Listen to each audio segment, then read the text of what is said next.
onwe ihe mmadụ na-aga ahụfụ ka m gbara m igbo oge ọnụ anọ m otu nwanne anyị nwaanyị akpọ m na fon sị m nwaanyị mba nọ m za n'obi na ọ gbawale n'ọnụ m esugbuole ya narịrị eriele ya na onye ya hụrụ n'anya ewerele ya mee karịkachọ na-ewerele ya gbafuru ya n'elu bedi were gbaa ka nkosa kpọjaa ya wuo ihe eji akwa ịmụ m sị nụkwanụ nne m ọ gịnị mere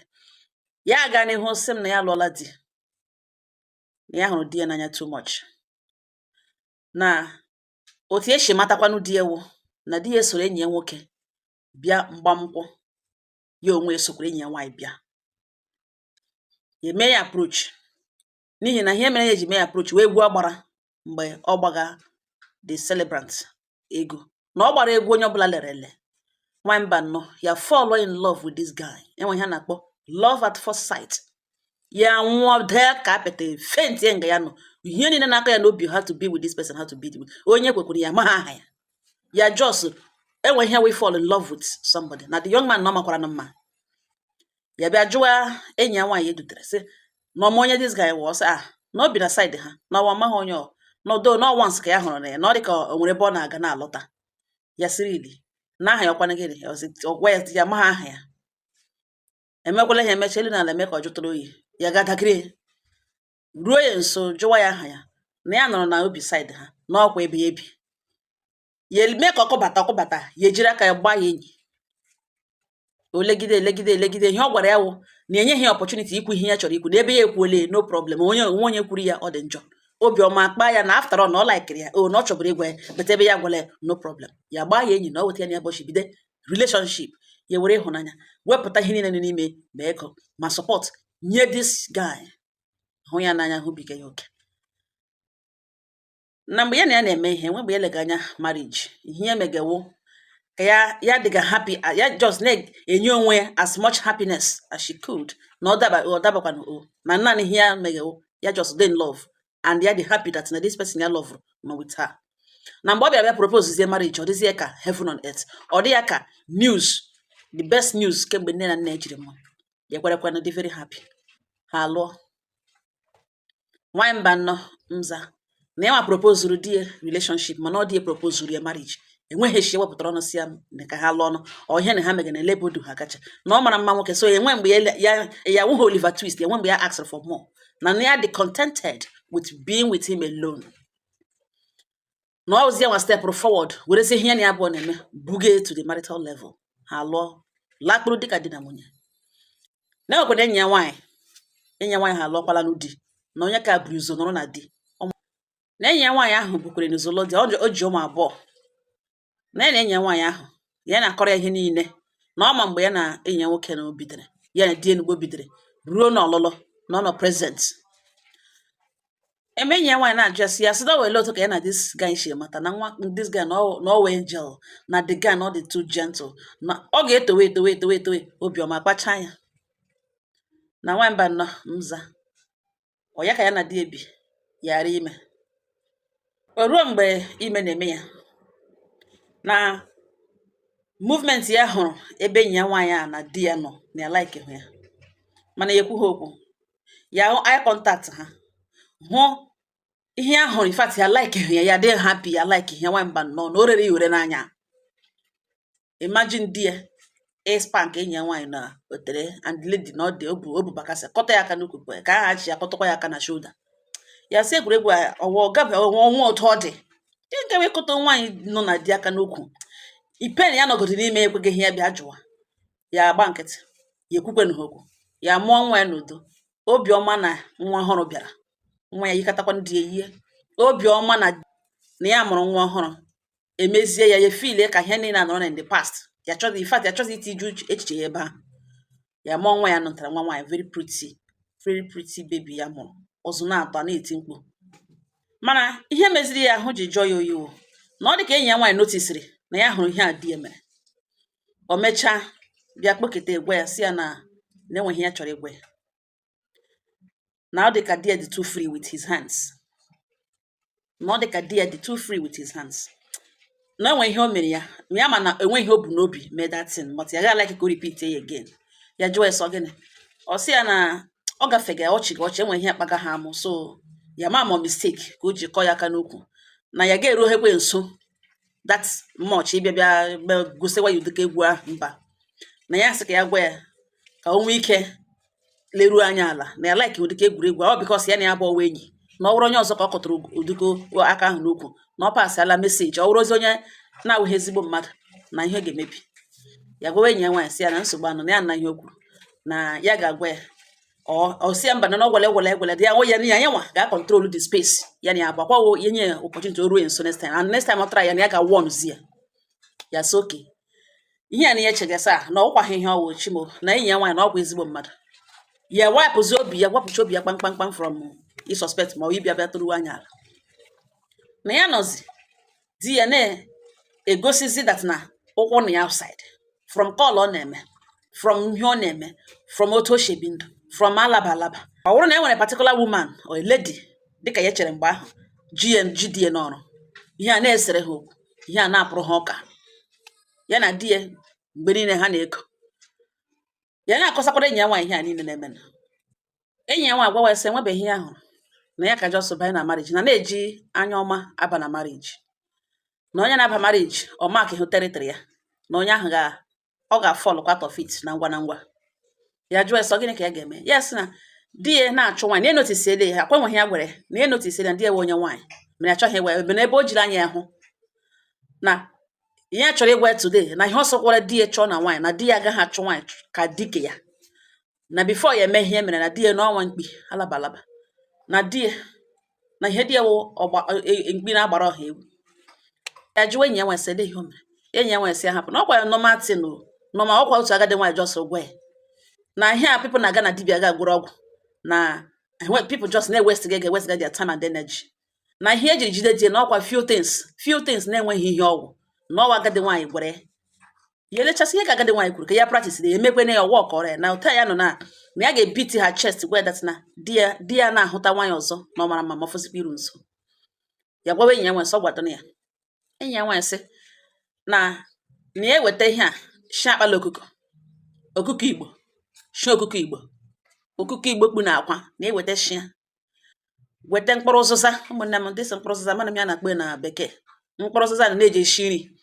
eso mgbe ụfọdụ na-emetụ ka ọ na-ekotu ka ose mana ọwụọ na-awụ ha ose ọwụ mkpụrụ ụzụza seed na ya eweta suo dị mkpụrụ ụzụza suo wee ya mmiri zapụga mkpụrụ ụzụza were mmiri ahụ were mkpụrụ asha akpala okuko ahụ tigere werezie mmamịrị nke ya nwa nwoke nwaanyị nye ga n'ime ya weta mmanụ ojukwu were gwagbuo ya na early morning isi ụkụtụ mgbe enụnụ ogirichi ha na-eji ebili kwụrụ ọka na okoro detin nya die na amụ were aka abụọ jide o jide ha lia ọ na-eti jide were aka abụọ agha ya jide detin chịkọlọtacha ma akpa ya ma gịnị na o jide wansọ ọ ghara ya kacha m na ihe ọ ga na-etiwo ewo nke m ka ị ga-awụ ewo nke m ka ị ga-awụ ewo nke m ka ị ga-awụ ya sị ha na-ete ihe ọzọ ga na-ekwu ewo nke m ka ị ga-awụ ewo nke m ka ị ga-awụ ewo nke m ka ị ga-awụ na ọ na-ete ọ na-agba zoro na-achịgburu ya ete ebe niile ya jụwa enyi ya nwaanyị sa na ihe ugbu a ya na mgbede ụmụanụ gwara ya that they believe na ọ wọta ihe filiri sị nụkwa elekewo akpalashi okokokwu na akwa mkpụrụ ụzịza mmamịrị ya gwogbuo ya wit mmanụ ojukwu na ọ ga-eshi n'uche na ihe na olu kiri apịta ọ dị ka apịta n'anya ọ ga-eshi uche mana mgbede ụmụanụ gwara sị ya dịbeghị redi ya ga-eme ya na ọwa ọkọrọ ya na nga ihe onye madabere ihe ọ ga-akọwatanwu na ụtọ ọ na-amaghị about it na ọ ga-adị ya confused mana ihe eji jide die today ọ nọrọ ofu ebe ya elege ihe ka ahụ lege si ya na-eme gị na di ya na ọ na-ewe iwe ọkụ tin chee si mba na ya ga-emeli ihe ke na di ya na-ewe iwe ọkụ na ịnụkwa ya were ihe grabụrụ ihe ya n'ụkọtụ isi ụkọtụ bido tewe ihe tiwe iwu nke ga na dis man nwere ike ịzụchi eze ya n'ọnụ ya sị mba na ya ma ihe ama onye ya na-ebi the lady enyi ya nwaanyị gwa ya sị ya mgbe o jikere na otu ụbọchị ọ ga-eme ka ọ ha mind ime na ọrịa ndụ na ọrịa karịrị na ka ọbụla sime ya na ya akparịcha dade ya lawa ya laruo ihe na-akọga ya n'isi wụ akpalashi okoko ụzịza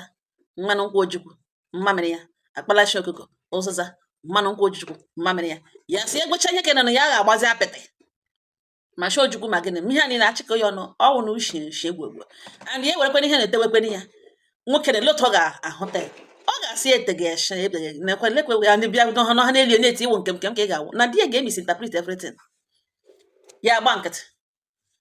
ya emeghe ihe ahụ nwaanyị mba nnọọ that lady ji di ya n'ọrụ ejishikwa onye ike to the extent di ya nere ya na ya na-eri nri ugbu a fon ya ring ọwụ halada gel ọ pụọla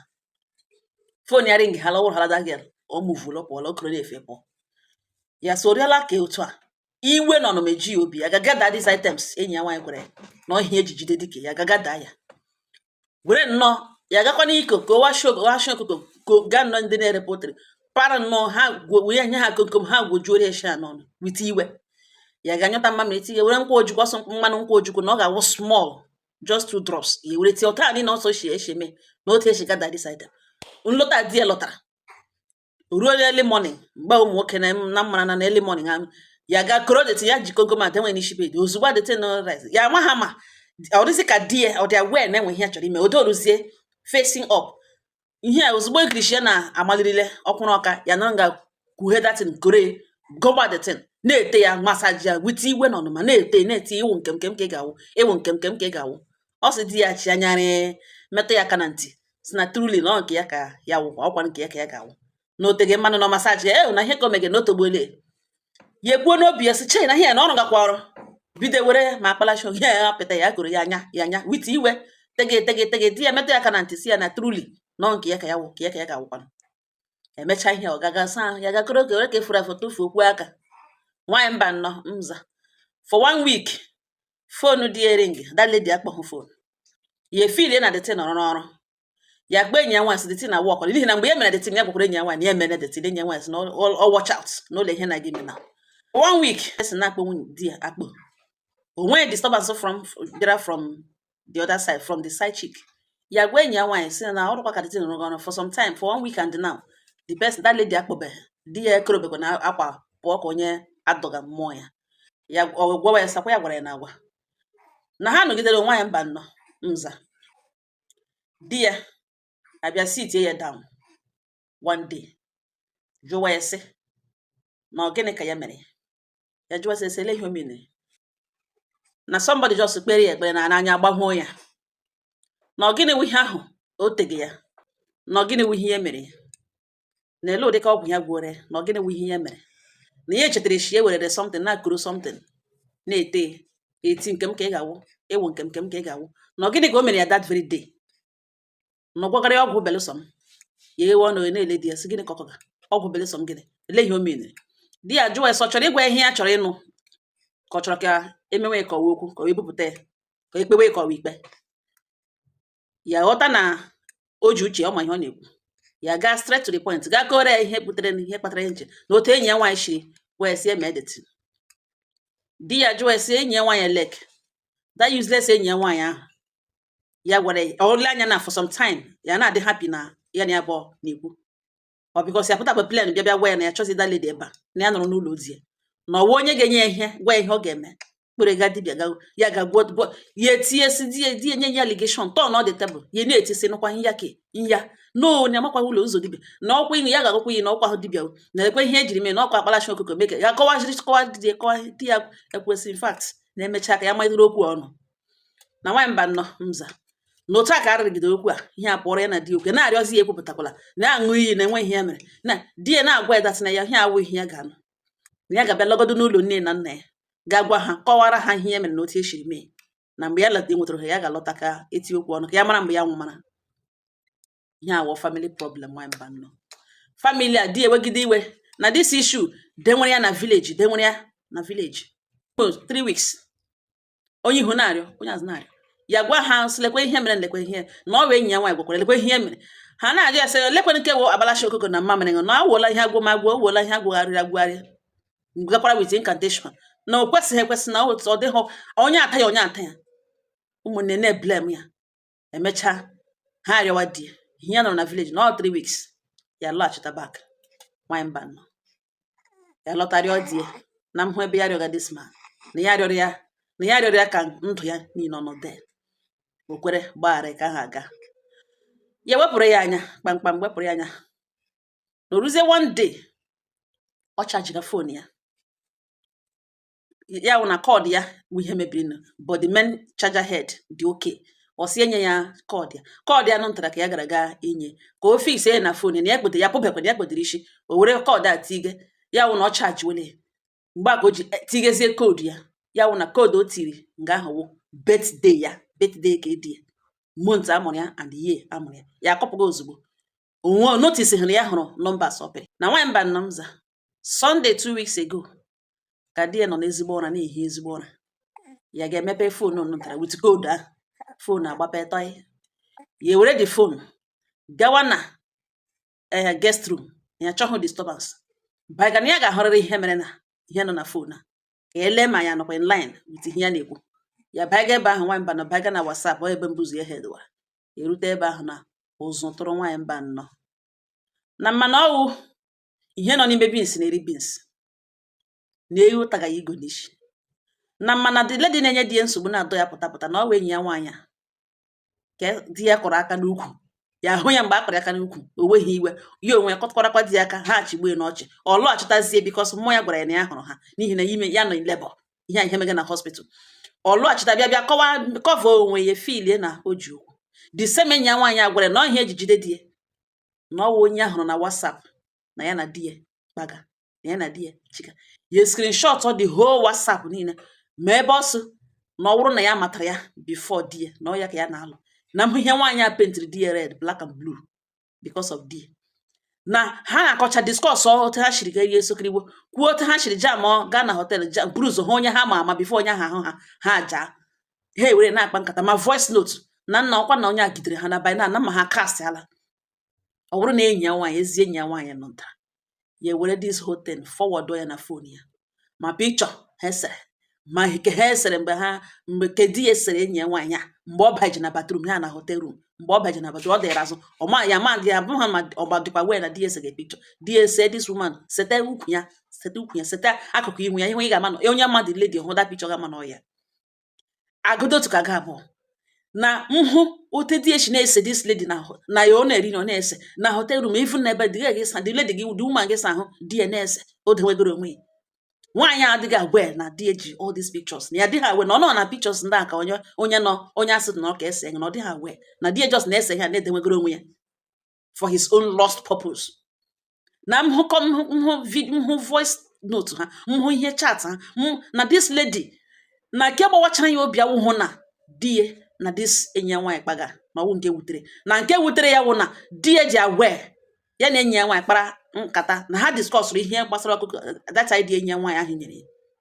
nọ ihe di ya na enyi ya nwaanyị ji achịgazi ọchị na nhụ voice note ebe enyi ya nwaanyị dropụrụ di ya ọ chigide na voice note chigide na-akọrọ di ya otu o shiri gwa ya ewetajo ihe ndị a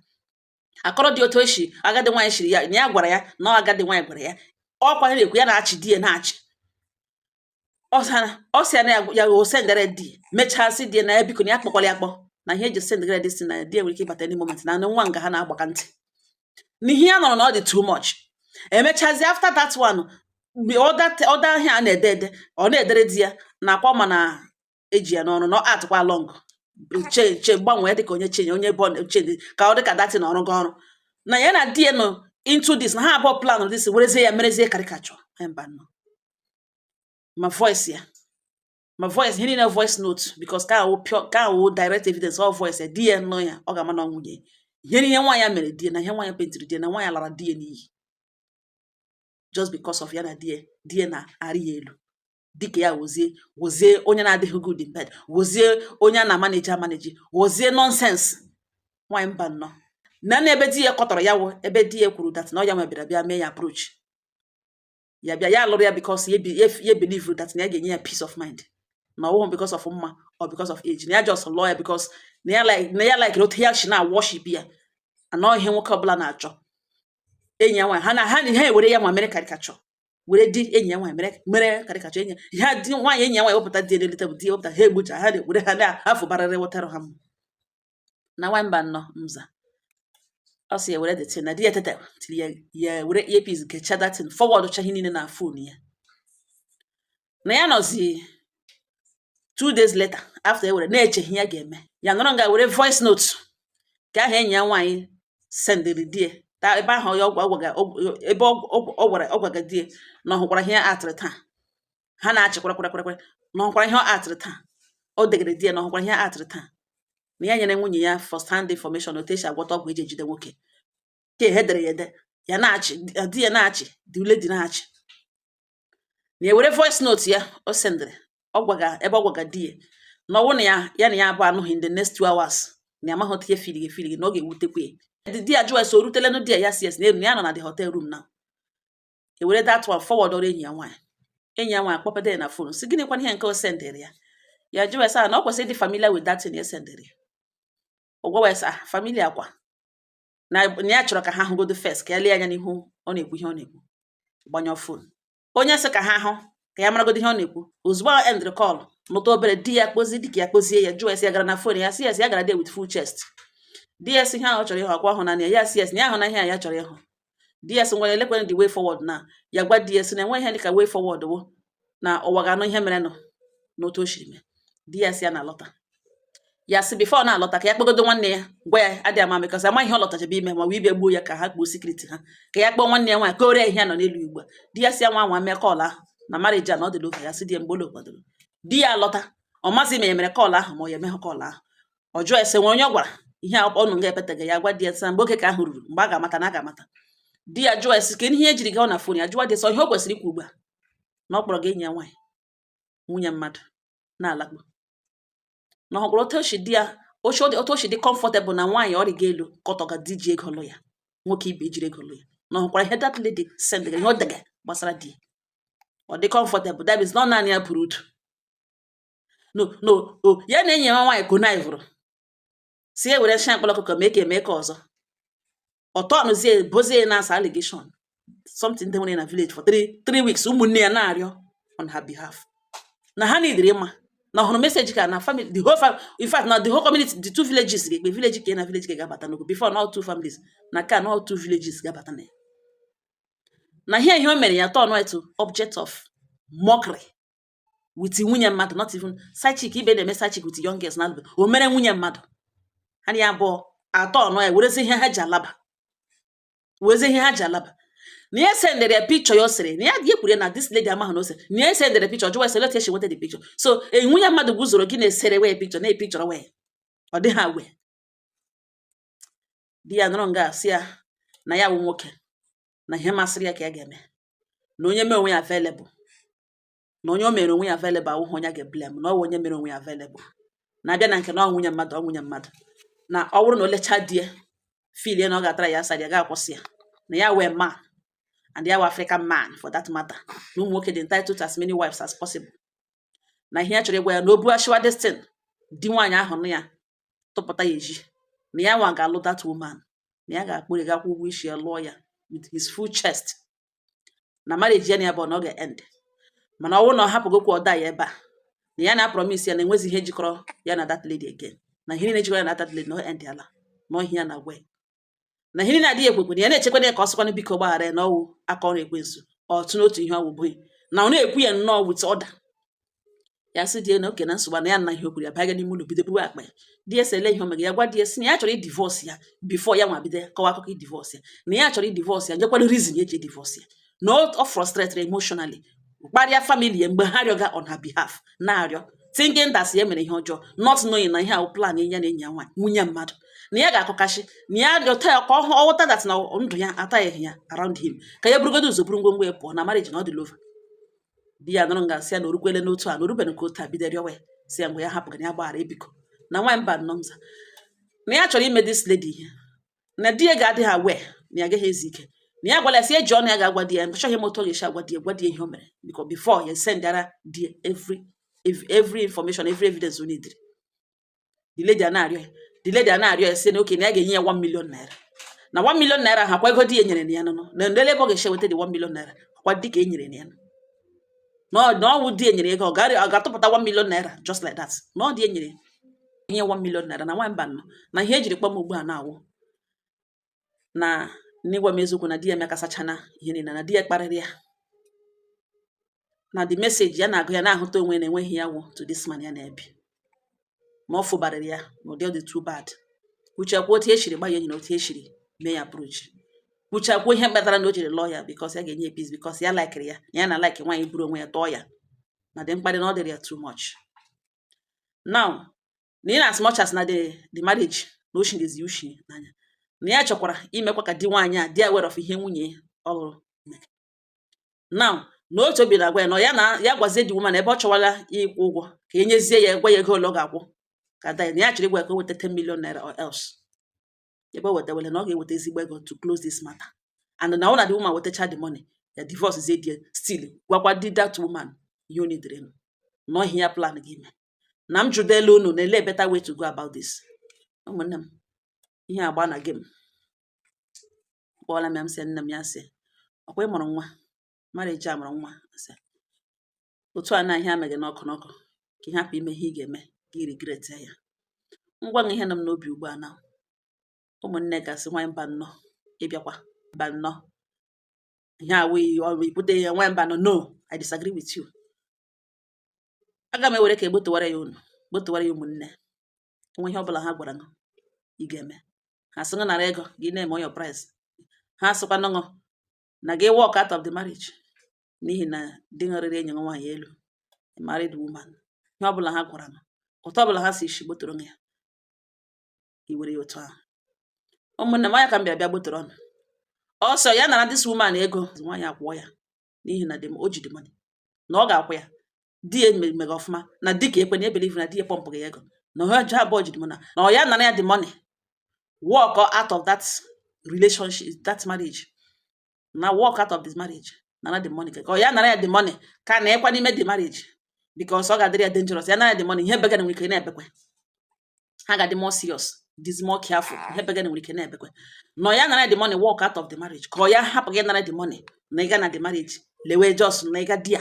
gbawakwa game nke ya n'ihi na ya kwa game play ya chọkwa ịgba game ya na-agbata ọnụ ya kama marriage keshishi ya ụkwụ n'aka. Ọ ya nọrọ di ya pịakọwa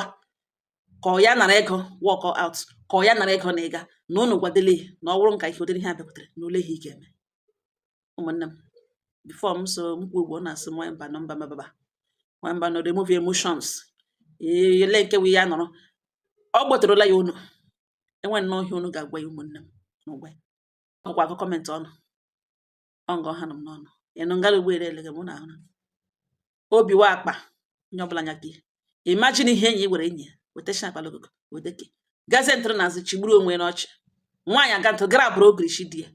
na-eti nke m ka ị ga-awụ nke m ka ị ga. You can imagine the mess. Tụtụrụ mmadụ ibe were bren mma nwaanyị ibe rịhọ ya ka ya kpụgharịa ya were mere ihe egwuregwu ya na di ya weze ihe ha lakpuru ha chigburu onwe ha n'ọchị. Ọ ka unu were hụrụ how deep obi mmadụ dị. Imagine onye mmadụ kpọrọ enyi ya. Chineke nna duwe ọnụ. Who is your friend? Jụọ nwa a na-ede n'ihu until ya agba kụrụkụtụ. A sị na anya na ahụ ihe obi na-eche ị ga-amara onye nwe enyi gị. Ọ ngọ ha nọ m n'ọnụ ndo dịrị ọnụ.